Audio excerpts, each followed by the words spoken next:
In your book, The Price of Tomorrow, I've heard you say it could be summed up in one sentence that the natural state of the free market is deflationary. And I see a lot of people understanding that maybe TVs should come down and phones, but not everything. And 2% to 3% inflation is normal, but not 30%. So can you talk a little bit more about that? Yeah, it's just the paradigm that people are living in. So they're measuring through the US dollar, and so they think some things are going up and some things are going down. They're measuring through a fiat. They're measuring through a piece of paper that has no cost to produce. They're just pressing a button that's stealing people's energy and time, and measured against the piece of paper. I coined this quote, kind of the abundance and money creates scarcity everywhere else. Scarcity and money creates abundance. So abundance and money creating scarcity. If you can just print more pieces of paper at will with no cost to you by doing so, then all prices relative to the piece of paper go up. And so what you're now measuring inside that is what you're saying, well, computers are falling versus that. And digital things are falling, calculator app and other things are falling relative to the piece of paper, because Moore's law and the technology is moving so fast in some of these areas that it's even against that piece of paper, it's still falling. But the piece of paper then is houses and food prices and physical things. It's pushing those things up. And so people are confused that all prices, energy prices energy prices are lower against something that's outside of that system. So Bitcoin, if you priced energy in Bitcoin, you would see energy prices falling at similar. You'd see house prices falling at similar. But you'd have to be able to see that, you'd have to have something outside of the system that wasn't inside measuring everything. And most people are inside that system measuring. And when they're converting Bitcoin to US dollar to measure, they're reinforcing they're inside the system. Effectively, they're screaming, hey, I'm still in the system too, and I want Bitcoin price to go up. Right? That's what they're doing, instead of understanding if it is a protocol chain, if it's a protocol bounded by energy, and if it stays decentralized and secure, it doesn't care about the piece of paper. It doesn't care if you want to price your house in the piece of paper. It doesn't care about all of the actions in building bigger and bigger government that want to take your individual rights and freedoms through the piece of paper. It doesn't care. It's pricing the free market falling forever. And all it has to do that is stay decentralized and secure. It's repricing that entire thing. But why this is, by the way, you mentioned a couple things even in the book and why they could predict. When you just said the natural state of the free market is deflation, and I haven't had anybody argue with me on that. But most people do exactly what you just did, drove the question. And even most people reading my book did the same thing. Yep, totally. And then go back to the other system or use the other system to measure. And this is the insight that almost changes you. Once you realize that that's true and it's incongruent with the system that we lived in, it's incongruent. There cannot be both. There can be both for a matter of time while one extracts more and more energy and centralizes further. There can be, but these two systems are incompatible together. One frees us and takes us on an entirely uncharted journey to truth, hope, and abundance for 8 billion people, and one enslaves us. But either way, they're going to print money. But either way, well, you saw the math. It's just math. Nobody can outrun the math. And so it's just a question: are they going to decrease regulations to get more productivity, or are they going to increase regulation and waste money on certain unproductive green energy initiatives or unproductive expenses that we're just sending money around the world for wars that we're proxy to, that we're not really part of? That's not really productive for us. Though you could argue that it's productive for the defense contractors, and it likely is. So, but it's hard to tell. A lot of that is hidden. So yeah, either way though, they're going to print. They're going to print money. The monetary system is the way it is. The incentives are set up the way they are. And I expect that we will have an expansion of the money supply. And eventually more inflation, especially asset inflation, which is good for Bitcoin eventually, no doubt about it. And so, I don't like giving price targets. I hate it. But do I think we're going to be in price discovery mode in the next year, meaning above the last all-time high? The answer is yes. I do believe that. What else have you learned from Bitcoin? The things that we didn't talk about is the humanity that is around the humanitarian aspects of Bitcoin, helping people store their money and get away from places that are oppressive, either from oppressive regimes or oppressive financially because of hyperinflation. Talk about Zimbabwe. Zimbabwe, I just read, it's come to light that they haven't backed their current currency with enough gold. And so they're going to have to devalue it, is from what I understand. Again, that's just more corruption or incompetence, or maybe both. And so how do you escape that? If you're in there and you're saving your money in the Zimbabwe currency, you don't want it in a currency that's super inflationary. Argentina is fixing things, but we've seen over the years, Argentina, Venezuela, Egypt, Lebanon. We've seen places that have high or hyperinflation. And so if you're in those areas, you want to protect your money that you've hard earned and you're saving. But I've also seen it help people escape oppressive regimes and get away from oppressive governments. And they do that by turning all of their assets into Bitcoin and walking across the border with nothing on them. All you've got is 12 words in your head. And if you know those 12 words in your head, it's not that you're taking Bitcoin anywhere with you. It's that it's following you wherever you go. It doesn't matter where you are. Bitcoin it's global, and it's protected on a global network. It's not in a wallet. It's not in your phone. It's not on your bank account. It's everywhere. And so it can help you escape an oppressive regime. You're an on-chain expert. How does human psychology and behavior relate to on-chain data? Yeah, so this is really a great question, and to me, it's the core of what makes on-chain data so interesting. So let me just quickly define what on-chain data is. Essentially, Bitcoin is just a big append-only spreadsheet. Every 10 minutes, we add a new row of information saying who sent coins from A to B. And one of the great constants in markets is that we all respond to fear and greed. All of us will, again, if you turn your portfolio up to a very, very high number, you're going to look at it and go, oh, that's life-changing, right? So some people are going to take those profits. And likewise, when you first get into a market, most people don't have the experience. So they will buy when it feels really good, which is usually when the price is going higher. They'll hold it when it's going down because they're afraid of taking the loss. But then the loss will get so bad that they go, I'm done. I can't deal with this anymore. And they sell everything. And ironically enough, everyone seems to do this at the same time. So markets are all about herd behavior, both on the up legs and the down legs. There's a transfer of wealth from the smart money to the dumb money, and then from the dumb money back to the smart money in bears. And all of this we can see in the on-chain data. So we can really paint a very clear picture of human beings getting very greedy when it's exciting, getting very fearful when it's terrifying, and their actions in the on-chain world really reflect that behavior. I think in 20 years, people will be stunned at folks that bought it at 60,000 because it'll be worth 6 million.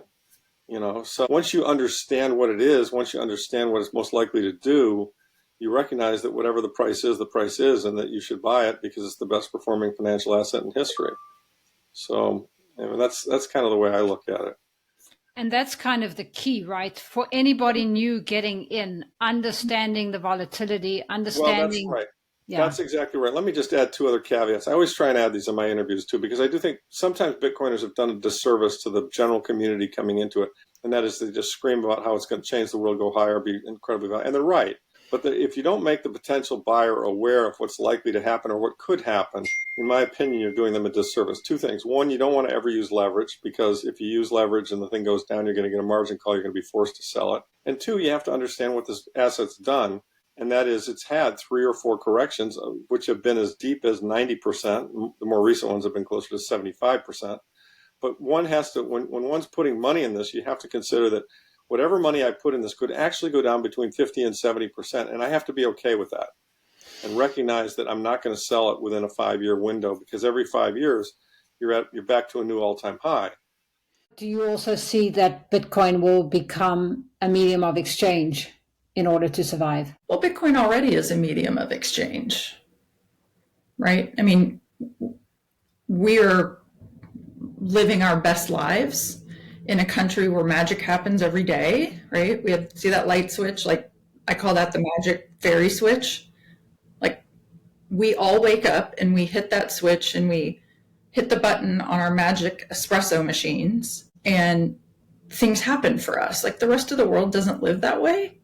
And the rest of the world also doesn't have a functioning currency.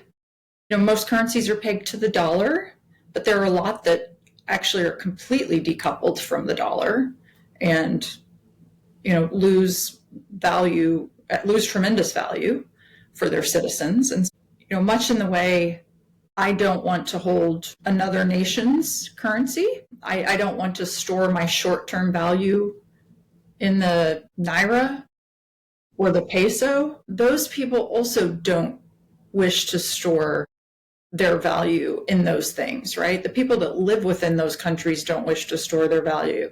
And in many countries, it's actually illegal for them to hold US dollars, or it's illegal for them to hold over a certain amount of US dollars, whether that be $20, $100, a couple of $1,000. You can't in any country basically store all of your wealth in dollars, not that you'd want to, right? It'd be better than the currency in Egypt or Turkey, but currency and money are not the same. And that is a fundamental blip that we have. That's a fundamental gap in our knowledge. In my opinion, I feel that in the US especially, we do not understand that those are two different things. Cigarettes can be currency, right? Depending on your circumstance, you could use any number of things for currency. AA batteries, 9mm ammo, M&Ms. Maybe it's bottled water in a hurricane situation. Like, any of those things can be considered currency, but they're not, you wouldn't store your wealth in those for the long term. Elon Musk does not store 1% or more of his wealth in dollars. Dollars are a token. They are a mechanism for exchange. They are not a mechanism for saving. And so the world is now seeing that we have a monetary technology where they can save their wealth. And actually yesterday, BlackRock came out with a statement and said, we are seeing Bitcoin emerge as a global monetary alternative. Like, that's very significant. The page has turned. They've gone from getting the ETFs approved and making it an investable asset to now making a statement that it is a global monetary alternative. Not a global currency alternative, a global monetary alternative. Money is something that lasts forever, right? A money that lasts forever. Good money is like gravity. Its qualities are preserved forever. Yeah, that's quite incredible for BlackRock to say that. Hugely incredible. Has Bitcoin changed you spiritually? I would say so. I had a psychedelic journey in 2022 when I was in Costa Rica, and I couldn't help seeing many similarities between the medicine that was very clearly some level of spiritual being with Bitcoin, which is some level of consciousness. It's like, if you think about human knowledge, right? Human knowledge all pulled together is some level of consciousness. So the internet could be considered as consciousness. That's why AI could be considered as consciousness. When you have so much input into this network, it almost feels sometimes like Bitcoin is breathing, right? There's something there and viable. I think that Bitcoin is a gift to humanity. I think it does take people on a spiritual journey. I think psychedelics are also a gift to humanity. It can help you see issues with yourself that you've never quite understood. It's very hard to be objective with yourself. So introspection can be challenging. And I think psychedelics sort of take you on that journey much faster. And I think Bitcoin also takes you on a journey, takes you on that journey, as I said, to you know, a longer term mindset. And that is a spiritual journey. But I believe that there is an argument to say that there's a level of consciousness here that whoever Satoshi was, be it a she, he, or a group of people or an alien, you know, it was a gift to humanity that was given, and it was so perfect in its conception that I find it very hard to imagine that this was just by luck. And this is the perfect asset, is the perfect thing to take our world forward. And I think it comes at a very important time. You know, the fact that it was launched literally, you know, as Lehman was collapsing. And that is just crazy. You brought up the Federal Reserve, and you and I were talking. You just read The Creature from Jekyll Island. I'm still reading it. Tell me what were some of your biggest lessons? It's a book I probably need to read, you know, many more times. The first thing that is, it's a bit of a tongue in cheek, but the first two things you need to understand about the Federal Reserve is that one, it's not federal, and two, it has no reserves.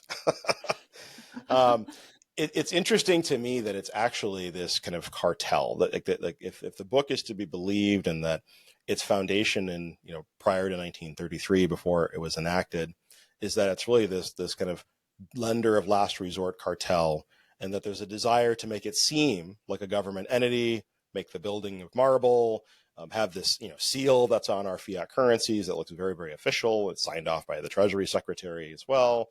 So it looks very, you know, very official, but it's a separate entity. It's a separate private entity.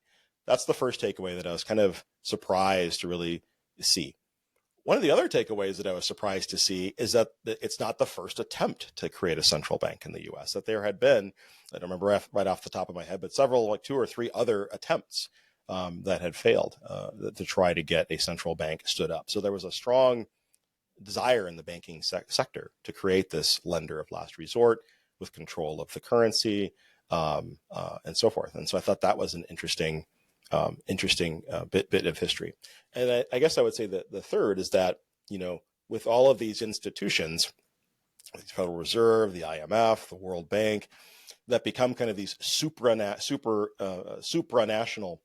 people that are more globally minded in terms of, like, we would call them globalists, right? That really have a view of not really promoting the sovereignty necessarily of individual nations, but really trying to have this broader world kind of government, right? And you see that in, like, Davos, Switzerland, with the World Economic Forum, and that happens every winter, and that's kind of that they're moving more towards that desire of empowering and strengthening those supra-governmental organizations, like, you know, all the central banks, them all working together, kind of, you know, whether with or against their own citizens, and then the IMF and World Bank, et cetera. So that was another thing I was kind of like, wow, like, do people really understand that? Is that good for our own nation? We should have that frank dialogue. I think our citizens should have that, first get educated and understand it. But what really is happening is that they're not educated about these things. I tend to find only people that have studied, you know, Murray Rothbard, you know, or Ludwig von Mises, or other Austrian economists. Only they kind of question and raise their hand and say, wait a minute, is this the direction that America or other countries should go? But because people aren't educated, they're not even able to ask the question. So I think reading something like The Creature from Jekyll Island and just get educated so that you can make an informed decision, I think everyone should read that book. It should be required reading for sure. And his electricity bill was going through the roof, and it was becoming impossible to stay competitive on the global market. So he was looking to ways to reduce his electricity bill. He came across Bitcoin and Bitcoin mining. He understood it very quickly and then thought, well, I've got solar on the roof. I don't need all of the solar that I produce for my production. So let me put a couple of miners, the computers. I like to call them computers because I think miners can be a little bit misleading for they're literally just computers. So let me put some of these computers down in the cellar, which their only job is to mine Bitcoin, but they mine Bitcoin and they produce heat. So we take the heat, we put it into our boiler, which we need for producing our cosmetics. So you've got this nice circular economy, as it were. And then the thinking was, well, if we need it for our company, how many other companies are there who are faced with the same problem and are looking to become more energy independent? And thus Terahash was born. How has Bitcoin changed you?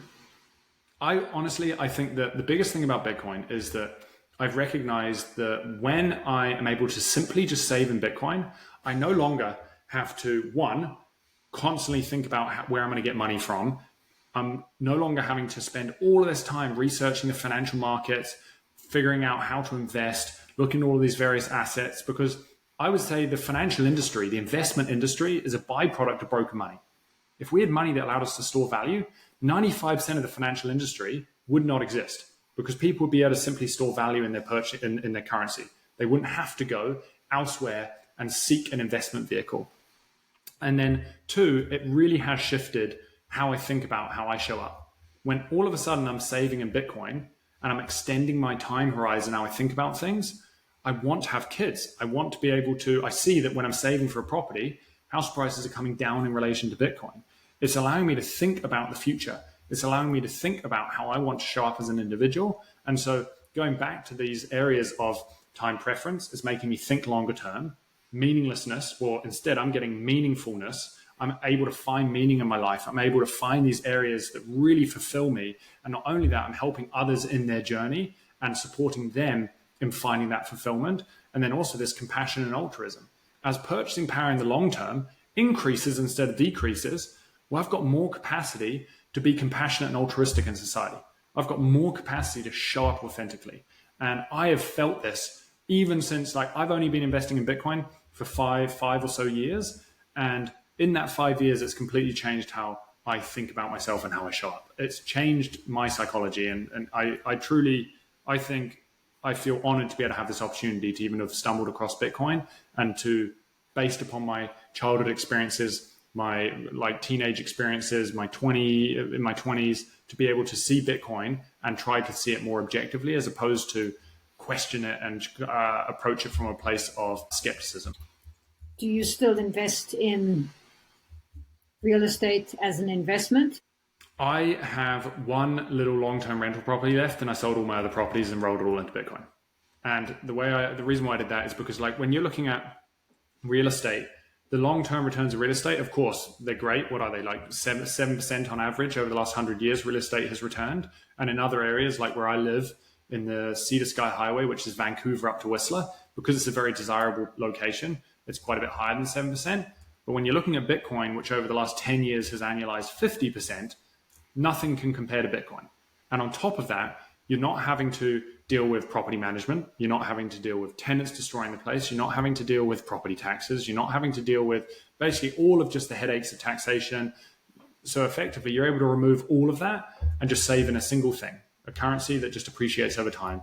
And I can store myself. I don't have fear of seizure. I don't have fear of government increasing property taxes on my property. And so I think that in the long term, Bitcoin has been able to just massively increase my peace of mind. And I'm increasingly seeing a lot of real estate investors add Bitcoin to their portfolio, whether that is by selling real estate and buying Bitcoin, or whether that is maybe instead of putting 30% down on a property, putting down 20%, putting that 10% in Bitcoin as a hedge.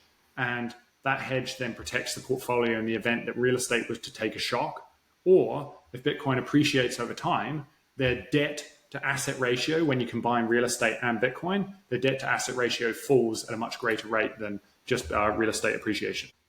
What appeals to you the most? You know, I would have to say either the self-sovereignty aspect of Bitcoin, you know, where I am banking myself by holding my own Bitcoin. I have my own keys to my account, and no government or thief can take that away from me. That is in itself is very fascinating to me and revolutionary in itself. You know, just the fact that we can bank ourselves now is amazing.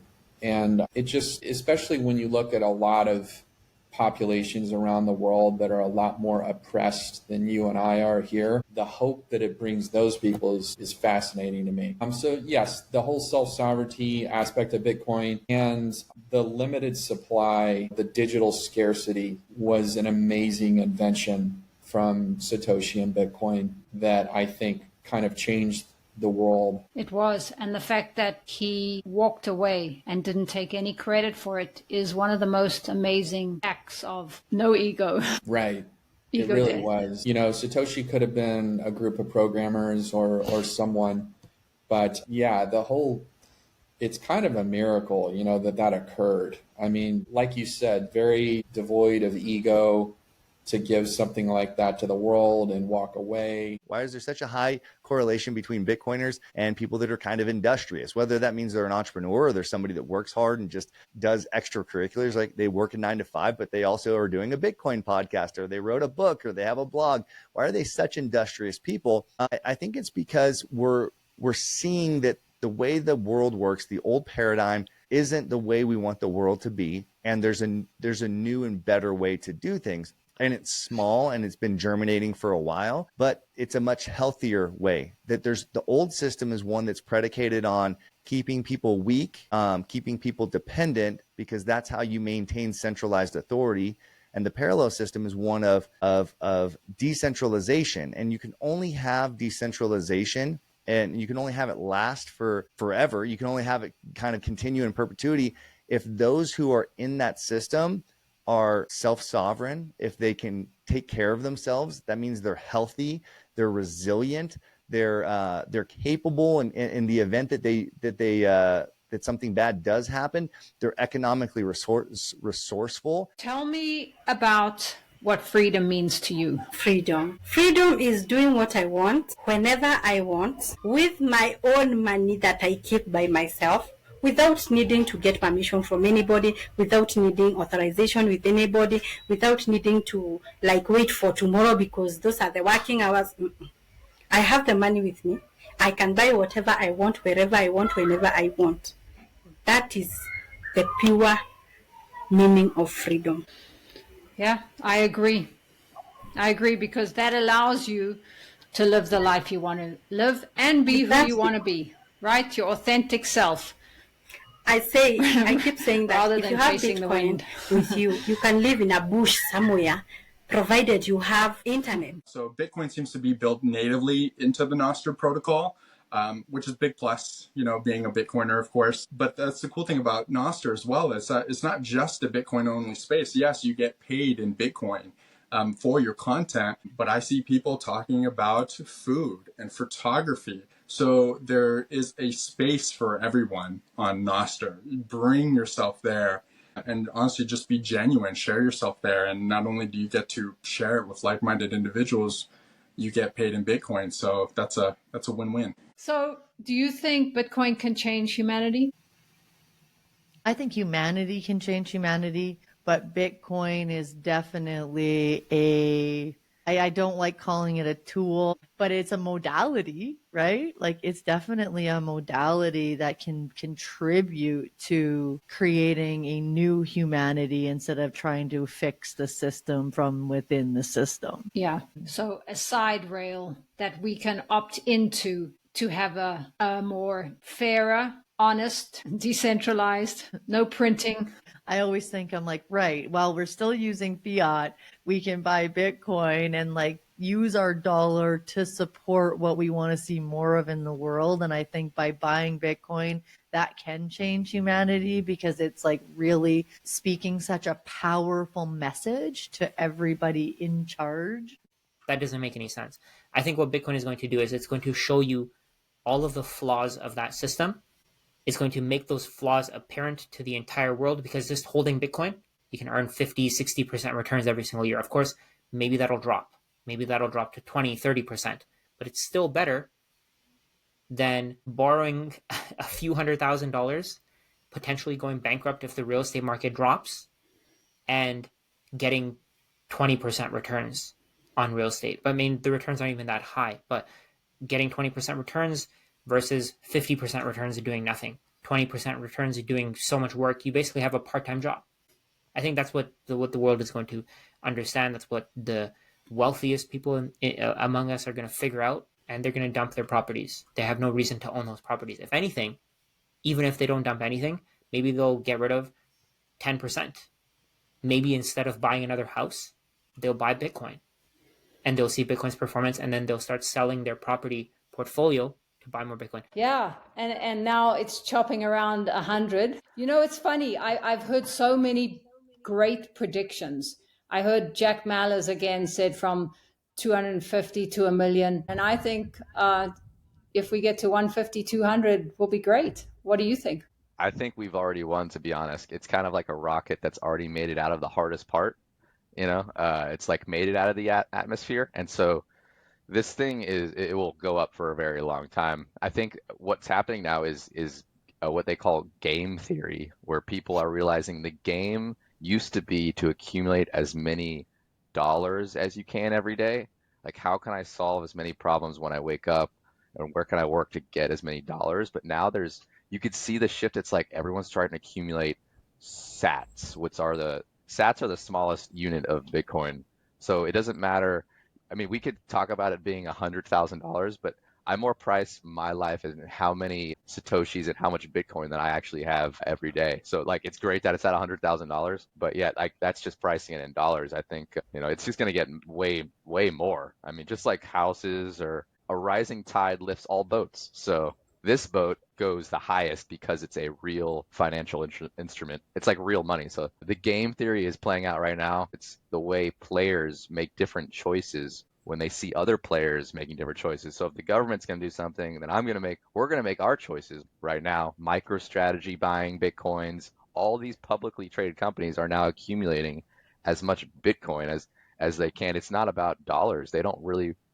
They get dollars every day from their investors and what they're selling on their product. So the theory is to get dollars and turn it into assets. But what's the best asset? The best asset is Bitcoin. So the game is to accumulate Bitcoin. Tell us, how has Bitcoin changed you? Hope for the future, low time preference, and then just like the access to all these great people that I'm meeting through my meetup group. It's just opened up a new world for me. And again, lots of people I just would never have interacted. We would just even have conversations like that, where it's like, oh, I would just never know you if it wasn't for Bitcoin. So that's really, really one of the most valuable things that I gain out of it in Bitcoin, not just price appreciation, but, valuable relationships with people. And I know I'm going to meet new exciting people. And like most people don't know that for sure. But I know that I'll meet a new person in my meetup tomorrow, and I'll meet somebody in a meetup I'll host next year. And you'll never know, what opportunities lie, around the corner. And we now have discovered another finite asset. The only two to exist is your time on Earth and Bitcoin. And so it's, Bitcoin is time and time is Bitcoin. It is literally your human energy, your economic energy stored in this container that no one can steal from you. And humans cannot how can you? It seems so mind-blowing that, of course, people can't understand it. Most people are still having a hard time. It breaks people's minds all over the place.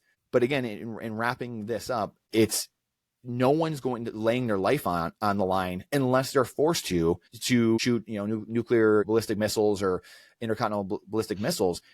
But I will do that for Bitcoin, right? You will do that for Bitcoin. People are laying their life on the line and will do it for Bitcoin, but they will not do it for fiat currencies unless it's a barrel of a gun. So that again tells you right there what the winner is, what the true money is, what the people want without being coerced and forced. They say Bitcoin is a solution.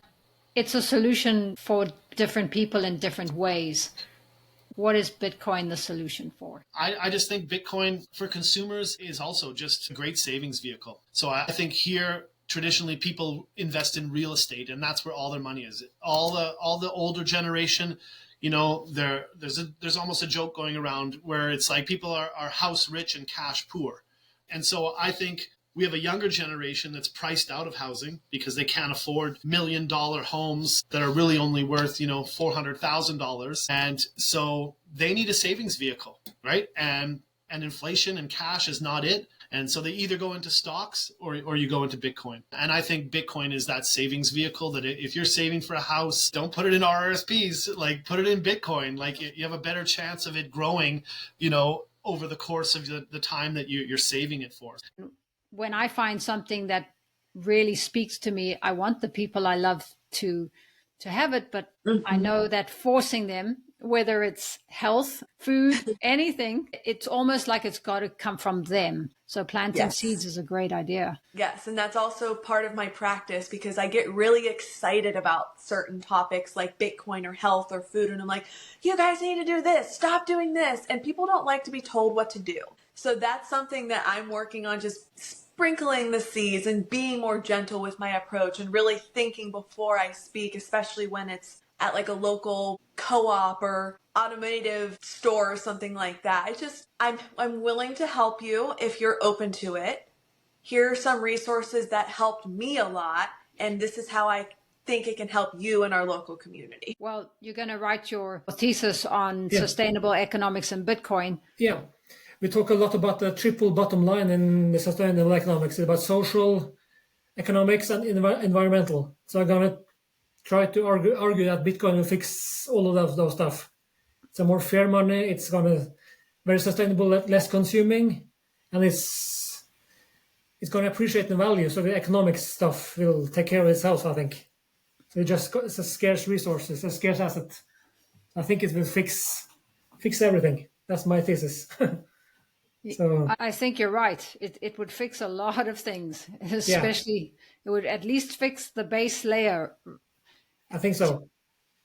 To fix our incentives and our thought process, I think, and then we all will be better humans and make better choices. It's things that starts that way, I think. And do you think also it'll be better for the entire world? Yeah, I think so. I think long term, saving for the future, eating better, less consuming, creating value. Yeah, I think it's less wars. Yeah, it's when you think about it, it should be so obvious, but it's hard for so many people still. But it's like a quick fix, almost.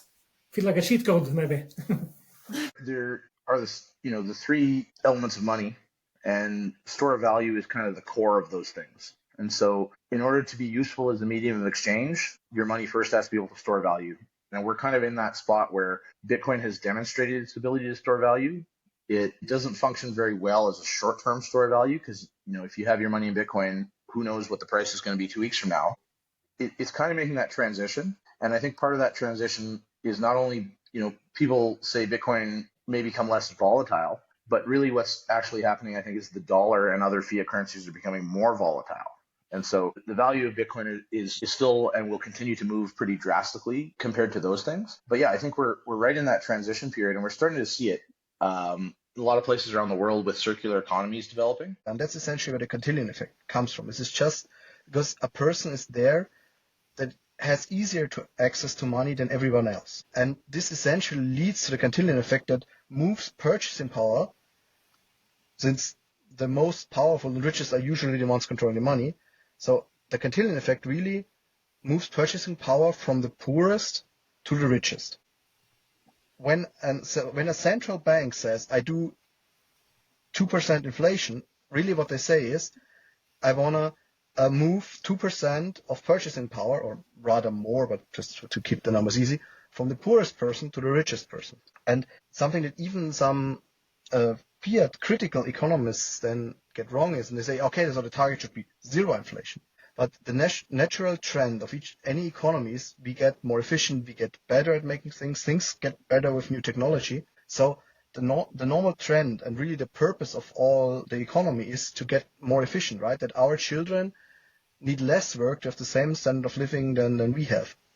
So technical deflation, prices going down over time for the same good, is the natural trend. It's the low time preference is what you're referring to a little bit, in that when people have a money that's going down in value, so the future value of the money is worth less, that incentivizes us to spend today and become consumers, because in the future, the value of the money is worth less in the future, so it incentivizes us to spend the money today. Whereas Bitcoin goes up in value, and that incentivizes us to save and think about what we spend on today. And I don't know if everybody's aware of that. I only became aware of that in Bitcoin. Do you think regular people are aware that they're spending today because their money's going down? No, it's like when you find Bitcoin or discovered Bitcoin, it's like the first time you learn about money, or it was for me. I didn't realize money was so like what money is today, the fiat money. So it's a whole level new thinking about almost everything, like financial stuff. And when you discover that road, it's like when you see it, it's so hard to unsee it. So tell us a little bit more. What has Bitcoin taught you through art? Well, I've always had like a very low time preference, I think. So it wasn't that hard to connect with that concept, but it's really putting it to the limit. Like I think I'm pushing that boundary and trying to lower my time preference.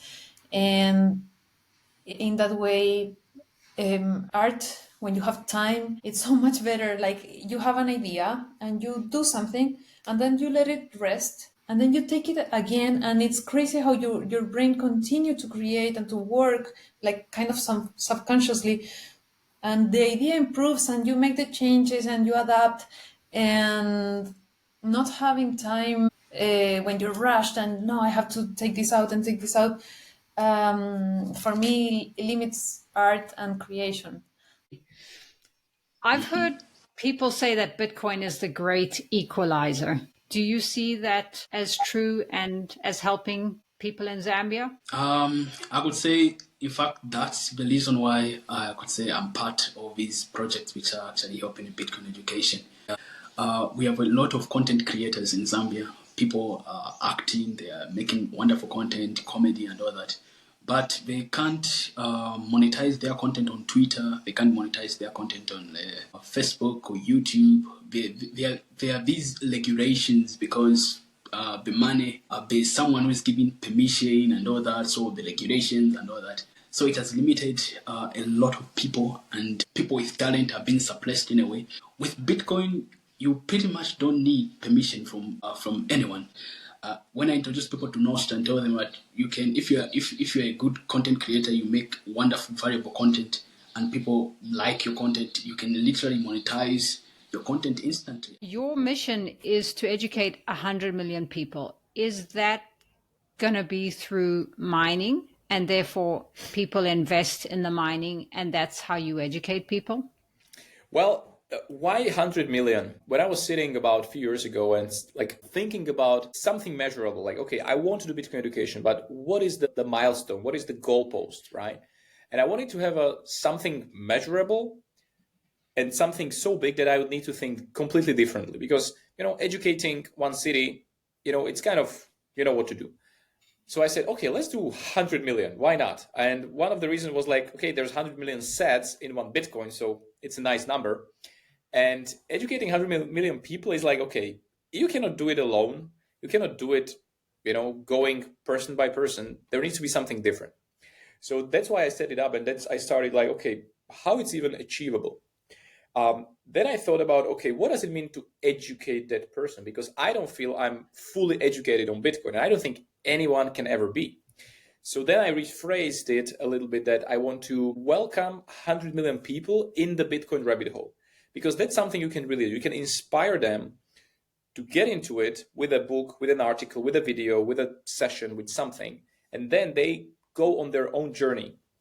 And it's easily measurable when the person is entering or has entered the rabbit hole or when not, right?